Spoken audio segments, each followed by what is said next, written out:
Hello, and welcome to the continuing one video series on starting after school programs that are just right for your school and your community. This video will focus on program design.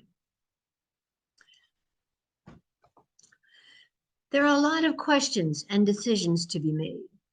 Before you can begin to answer questions regarding your program design, you need data. If you have not already done so, a needs survey is your starting point. A sample of a survey is on the WAN website. So many later decisions, such as costs and staffing, are guided by the type of program you decide to offer. Here are a few things that you need to decide. Who will your program serve and how many? What are the ages of the children you plan to serve? And how many children will you be able to accommodate? Will your program serve the children of working parents who can afford to pay for care and are primarily looking for a safe place with recreational opportunities for their children until they get off work? Or will your program serve low-income families who may not be able to fully pay for the cost of the program, but are also looking for a program that will help their child succeed in school? Mostly, there will be a combination of both of these. Your needs assessment will provide guidance as to your knowledge of the community and your knowledge of the community you serve. The number of children your program is to serve directly impacts the number of staff needed and the skill sets of that staff. How many days a week will you operate? And what are the hours of your program? Generally, after-school programs are open Monday through Friday from school dismissal to 6 p.m. Closing time is somewhat dependent on the needs of the families with their jobs and travel distance. Some programs need to stay open for longer hours to allow parents time to get to the program.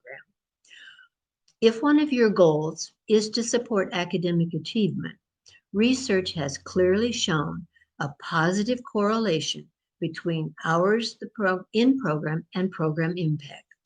Programs operating 5 days a week for at least 2 to 3 hours a day throughout the school year have the greatest impact. Are you able to consider additional options before school? Depending on where in the state your program is located, many parents need to get to work early and have significant commutes before school programs are necessary. Non-school days, such as winter and spring breaks, as well as teacher in-service days. These days require the program to be open for full days. Summer programs. The need for summer programs is often greater than the need for after school. For working parents, an after-school program can be a lifesaver. The benefits to the children and to their school success is also well documented. Research has shown that a well-planned, evidence-based summer program can mitigate summer learning loss. Second shift. This is becoming more and more of a need within communities as for second shift work. Many second shift workers need care to be available into the evening hours and often need to include an evening meal. Weekend program. As more parents are working during the weekends, they need care for their children. But even without that, the kids need safe recreational opportunities on the weekend and also academic support. Where will your program be located? Many costs are dependent on whether your program is in a shared space within a school facility or another facility or has dedicated space. Dedicated space may also cost more because you need to pay fees for the use of a facility. With dedicated space, it is easier to bring in more furnishings, such as sofas, chairs, tables, and lighting to personalize and deinstitutionalize a space. These also, dedicated space gives you an opportunity to have more permanent display areas for the children's work. Also, projects in process can be left out so they can be continued the next day.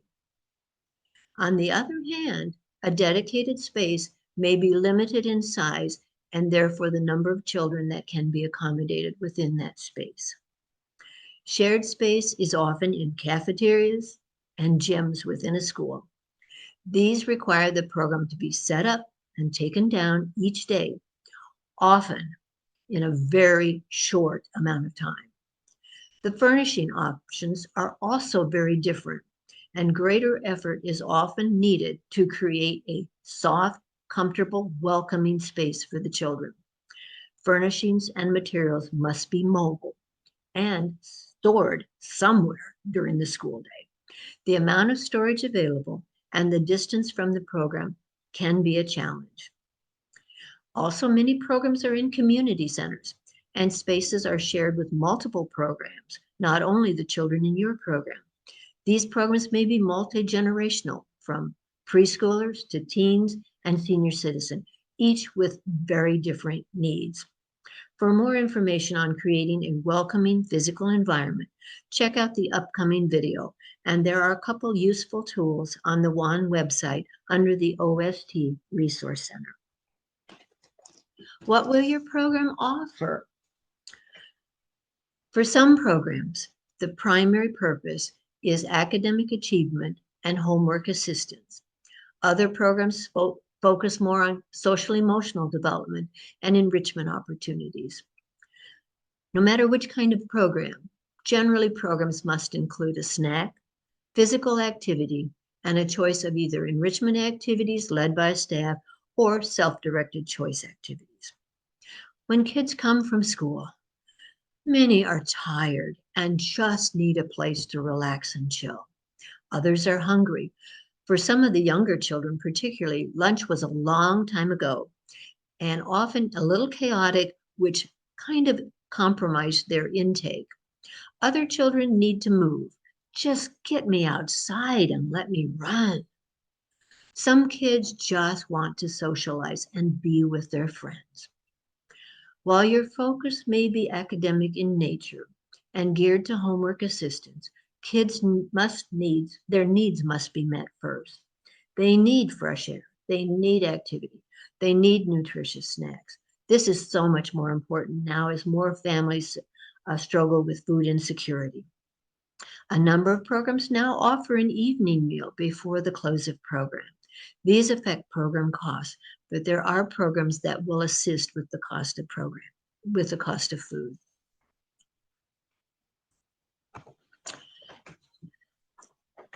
How will your day be structured? There's a lot that goes into a short amount of time. Each program is very different in how much time they have, how many transitions they have, and how they choose to use that time. While we as adults have our goals, and we might look at a structure or a schedule that works for us, but will it work for the kids? Is it right for the kids? One question we always must ask ourselves is, are we meeting the needs of kids? And these are really important decisions to make. So where do we go from here? We've kind of talked a little bit about what the program should look like. So we have a clear idea of what we want our program to look like. We have a sense of what kind of program we want to offer and who we will be serving. These are decisions that now will help us make budget decisions, staffing decisions, and funding options. If you're looking for more information, a complete playlist of our current videos in how to get your program started is found on the YouTube listed down below. We are adding new videos all the time. Upcoming ones will include staffing, creating a welcoming physical environment, routines and schedules. What are the components of a quality program, and family engagement? Stay tuned for a lot more information and ideas for starting and sustaining your after-school program. We thank you for participating and look forward to your asking questions and joining us in further videos. Thank you.